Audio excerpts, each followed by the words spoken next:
Como melhorar o casamento se sua esposa é muito mandona? Como que você pode se relacionar melhor com a sua esposa se ela tem esse comportamento mais crítico, se ela pega no seu pé, se ela reclama, mesmo você fazendo, ou mesmo não fazendo, mesmo você fazendo de um jeito, até inclusive que ela te pediu para fazer. Eu vou compartilhar com você algumas estratégias aqui. E eu fiz um vídeo anterior em que eu falei sobre 3 possíveis comportamentos que você pode ter, que podem fazer com que ela mantenha esse tipo de comportamento ou até aumente essa reclamação, que você precisa evitar, e também 4 erros, possíveis erros, que você pode estar cometendo. Então, se você tem interesse, é só clicar em algum lugar aqui. Possivelmente aqui embaixo vai ter um link para você assistir a esse vídeo. Eu me chamo Lucas Paganui, sou psicólogo clínico e atuo não só na prática clínica com ansiedade, depressão e outros tipos de desafios que as pessoas têm também, mas também com casais que tenham algum tipo de conflito ou dificuldade. E a grande parte desses conflitos e dificuldades vem também de uma comunicação, né, de uma dificuldade de comunicação, deles se compreenderem. Então, esse vídeo aqui eu vou falar um pouco sobre isso, né, como que você pode melhorar a sua comunicação. Então, existem diversas formas para que você consiga melhorar a sua comunicação e, portanto, também o seu relacionamento, para que a sua esposa consiga te ver de uma maneira diferente. E eu me casei em 2019, já tenho 7 anos com isso, aprendi muito ao longo do tempo com ela. Ela é uma pessoa incrível, mas ela hoje poderia ser muito pior, eu acho, a nossa relação, principalmente depois que a gente teve filhos, porque ela tem, sim, esses traços, né, de comportamento. Então, eu percebo que nosso casamento hoje poderia ser muito mais difícil se eu não tivesse desenvolvido essas habilidades que eu vou compartilhar com você aqui, né? Então, a primeira coisa é a validação. A validação é uma habilidade, é uma estratégia que eu falo muito, mas porque ela é extremamente importante para qualquer tipo de relacionamento e para a prática clínica também. E eu vou dar um exemplo que aconteceu comigo hoje, que eu acho que ele exemplifica muito bem o que não é a validação e que vai nos ajudar a entender o que é a validação. Meu filho estava chorando de madrugada, querendo a mãe dele, chorando alto e gritando alto. E aí eu fui pro quarto dele, né? Quando eu cheguei lá, a primeira coisa que eu falei foi: meu filho, você vai acordar a sua irmã. E aí é óbvio. Qual é a chance de eu falar isso e ele parar de chorar? É óbvio que ele danou a gritar mais ainda. E por que você acha que as pessoas fazem isso, né? Por que você... Imagina você quando você chega pra sua esposa e sua esposa está te criticando, te reclamando, né? Reclamando, e aí você vai e fala assim: mulher, esposa, né? Você é muito mandona. Você não olha pra mim. Nesse caso, quando meu filho tava gritando, ou quando a sua esposa possivelmente está falando alto, reclamando, querendo te mandar, nervosa, possivelmente existe um sofrimento. E o sofrimento na palavra é qualquer desconforto, um incômodo, uma frustração, uma incerteza, uma dúvida, uma insegurança, uma ansiedade com ela. Existe uma experiência que ela está vivendo. Às vezes é muito fruto da própria... da histórico de vida dela também. Às vezes características da própria personalidade dela, como a mãe dela é também. A invalidação seria você desprezar o fato dela estar com raiva. Então por isso que na comunicação não violenta, por exemplo, a gente usa seriam 4 etapas, né? Mas uma delas é: eu percebo que você está com raiva. Eu percebo que você está nervosa. Eu percebo que você está ansiosa. Quando você fala isso, eu percebo que você está ansiosa, você ajuda a pessoa a perceber que ela está com raiva. Uma das estratégias, inclusive, que eu utilizei com uns casais, um casal que eu estava acompanhando, era justamente isso. Ó, pelo fato de, por exemplo, quando ela está com raiva, ou quando ele está com raiva, porque os dois tinham, né, esse comportamento mais nervoso, quando um estiver com raiva, o outro, que está mais regulado emocionalmente, tem a responsabilidade, ou pelo menos tem a possibilidade de ajudar o outro a reconhecer que está com raiva. Logo, quando você vê que o seu namorado, seu cônjuge, está aumentando a voz, está começando a ficar nervoso, você fala: olha, eu percebo que você está com raiva. Eu percebo que você está aumentando a voz. Não é que, ó, diminui a voz comigo, não é isso. Mas eu percebo que você está levantando a voz. Você pontua isso. Você ajuda essa pessoa a perceber.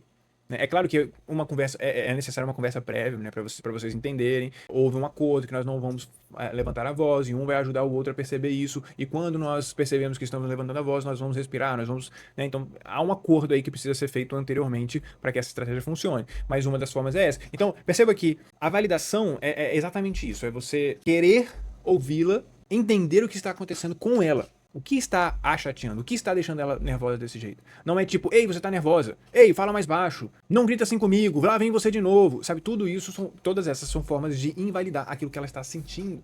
E quando nós nos sentimos invalidados, nós tendemos a ficar mais nervosos ainda. Então você pode falar: cara, me explica o que você está querendo dizer. Me explica o que está acontecendo. Essa é uma pergunta que você pode fazer. Ou talvez você pode pensar o seguinte: o que ela fala e faz não necessariamente representa quem ela é, mas o estado em que ela se encontra. Isso é muito comum. Por exemplo, as pessoas não necessariamente são agressivas, ou são nervosas, ou são críticas, ou são mandonas, mas isso é um estado que ela está constantemente. E se você for parar pra pensar, deve ser muito sofrido você ser uma pessoa que está constantemente ansiosa, constantemente nervosa, tá? Então talvez a sua esposa seja um estado em que ela constantemente está. Não é quem ela é, mas acaba se tornando, né? Porque ela tá nesse estado de raiva e de ansiedade e de nervosismo tanto tempo que parece que ela acaba se tornando essa pessoa mesmo. Lembre-se que isso é o que ela está sentindo, isso representa o que ela está sentindo. Ela está com raiva, ela está ansiosa, ela está com medo, ela está insegura. Normalmente esse comportamento de pessoas, né, esse comportamento de querer mandar, de querer controlar, digamos assim, muitas vezes surge de alguém, de um estado de ansiedade, de medo, de preocupação, querer as coisas organizadas. Então perceba que ela não é uma pessoa nervosa, ela está nervosa. Embora ela possa ter ali um certo nível basal de tolerância ao estresse menor. Se você perceber, presta atenção, se você perceber que a sua esposa, se você acreditar que a sua esposa é uma pessoa boa, que é uma pessoa que te ama, porque eu acho que se ela não tivesse com você, ela não te amasse, né? Ou pelo menos se ela não te amasse, ela não estaria com você, eu imagino. Então, se você acredita que ela é uma pessoa que te ama, que ela é uma pessoa boa, que ela é uma pessoa que tem, sabe, boas intenções, que eu imagino que a grande maioria das pessoas são desse jeito, não faz sentido ela agir dessa maneira com você. Só tem uma explicação para esse comportamento dela: o que ela está sentindo, a experiência que ela está vivendo. Então é como se eu fizesse bem assim. A minha esposa, vamos imaginar que um dia a minha esposa vai e me xinga, não sei, de burro, por exemplo. Eu sei que minha esposa nunca me xingaria de burro. Logo, se ela está me xingando de burro, é porque alguma coisa está acontecendo com ela.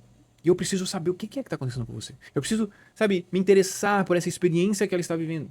Luca, mas isso está parecendo muito genérico, isso está parecendo muito subjetivo. É você dar tempo com ela. Sabe aquela experiência de luto? Se você vai encontrar uma pessoa que acabou de perder alguém importante, você não vai querer falar alguma coisa, você não vai querer. Sabe, a tendência é que você vai só estar com ela, dar esse tempo a ela. Então, a postura que nós vamos ter é similar. Eu estou aqui com você, para o que você precisar. Ah, mas você é um burro, você é um estúpido. Ok. Não vou brigar com você agora. Eu estou aqui, para o que você precisar. Você não precisa responder nada. Eu sei que isso pode ser bem difícil, pode ser bem Buda, né? Não, isso aí parece coisa de monge, mas se eu pudesse escolher uma coisa que você pudesse se concentrar no próximo ano pra você aprender a fazer, é isso. Ah, isso é coisa de gente paciente. Não, isso não é coisa de gente paciente, isso é coisa de gente mais sábia, eu diria. E que acaba desenvolvendo mais paciência. Que entende que a tua reação ao que ela faz é extremamente importante. Por isso que muitas das vezes ela não muda. Porque ela talvez não se sente compreendida. E a validação é você ajudar, é você fazer com que ela se perceba, com que ela perceba que você a compreende. E o que significa você compreender? Não é você compreender os pensamentos dela, porque os pensamentos dela mudam. Quando nós estamos com raiva, nossos pensamentos mudam. A gente passa a acreditar em outras coisas. Tanto é que quando você está com raiva dela, você quer separar. Mas quando você não está, você quer ficar. Você mesmo fica nessa dualidade. Os nossos pensamentos mudam. Então, às vezes, nós queremos nos compreender. Então, esse é um papel importante nosso enquanto cônjuge, seja homem, seja mulher, de ajudar o outro a se compreender. E isso passa por você querer compreendê-la também. Então, aquilo que ela pensa e fala, muitas vezes não faz sentido, como eu falei. E nem precisa fazer. Não precisa fazer. Você precisa apenas se concentrar naquilo que ela está sentindo, na experiência que ela está vivendo ali.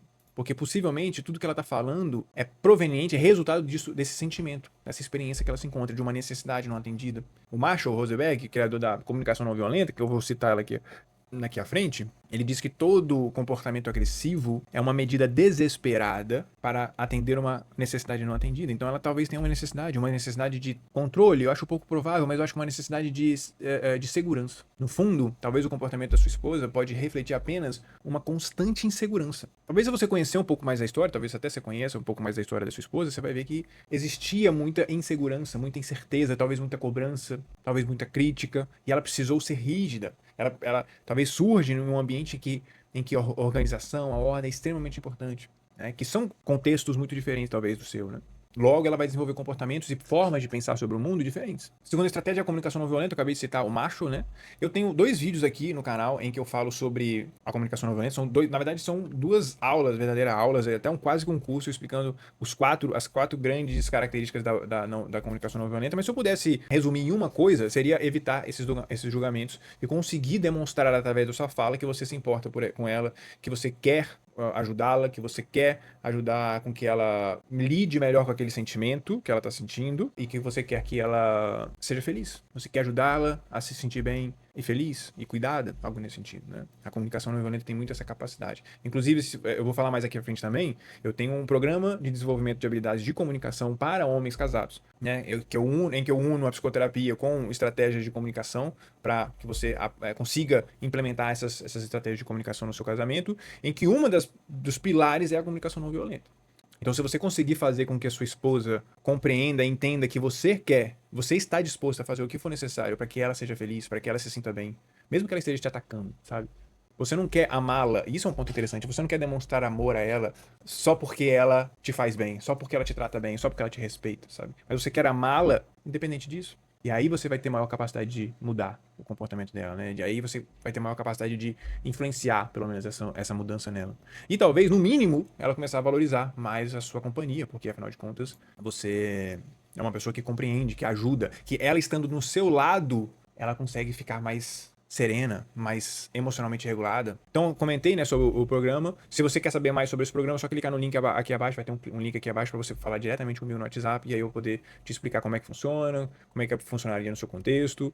Eu recomendo bastante. Terceira estratégia, o que você deseja? O que eu chamo de motivação positiva. O que acontece? Grande parte das pessoas, inclusive no casamento, as pessoas querem, principalmente quando o casamento começa a dar problema, ter dificuldade, aí o marido começa bem assim. Talvez você já tenha pensado nisso. Ah, não, eu quero encontrar uma mulher menos chata. Ah, não, eu quero uma mulher que não me perturbe. Ah, não, eu quero uma mulher que gaste menos. Eu quero uma mulher que, sei lá, seja menos controladora. Ou seja, você começa a desejar, né, aquilo que você não quer. Ou seja, aquilo que você quer evitar na tua vida. Talvez você esteja tão concentrado nesses problemas que você começa a querer uma vida que não tem aquilo que você tem hoje. Mas o que você quer efetivamente? Que aí eu chamo de motivações positivas, né? A negativa seria aquilo que eu não quero, aquilo que eu quero tirar da minha vida. A positiva é o que eu quero ter da minha vida, né? Então, a ideia é que a gente tire essa atenção daquilo que você não deseja, ou seja, eu não quero uma mulher controladora, eu não quero brigas dentro de casa, eu não quero XYZ. E se concentre no que você deseja para o seu relacionamento. A psicologia positiva, por exemplo, eu não sei se só ela, mas eu lembro de ter visto isso dentro da psicologia positiva, parte da ideia de que, tipo assim, você quer ter menos preocupação e ansiedade, por exemplo. Ah, eu quero uma vida com menos preocupação e ansiedade, eu quero uma vida com mais... Aí, por exemplo, qual seria o positivo dessa parte? Eu queria uma vida com mais otimismo, com mais leveza, com mais serenidade. Tá, beleza. Então, olha que interessante. Quando eu falo eu quero uma vida com menos preocupação e ansiedade, eu não tenho muito que eu posso fazer. Agora, quando eu falo que eu quero uma vida com mais paciência, com mais serenidade, com mais leveza, talvez eu tenha algumas coisas que eu possa fazer. Por exemplo, eu posso fazer o mindfulness, eu posso fazer alguns exercícios de gratidão, eu posso fazer algum tipo de serviço voluntário, eu posso me envolver com pessoas, né, em alguns grupos específicos, em que essas pessoas praticam muito coisas, né, mais benevolentes. Enfim, tem alguns tipos de comportamentos estratégicos que eu posso fazer para aumentar em mim mais serenidade, mais tranquilidade, mais gratidão, mais coisas nesse sentido, né? A ideia da motivação positiva seja essa, né? Então, por exemplo, o que você quer no seu casamento? Talvez você queira mais carinho, mais companheirismo, mais união,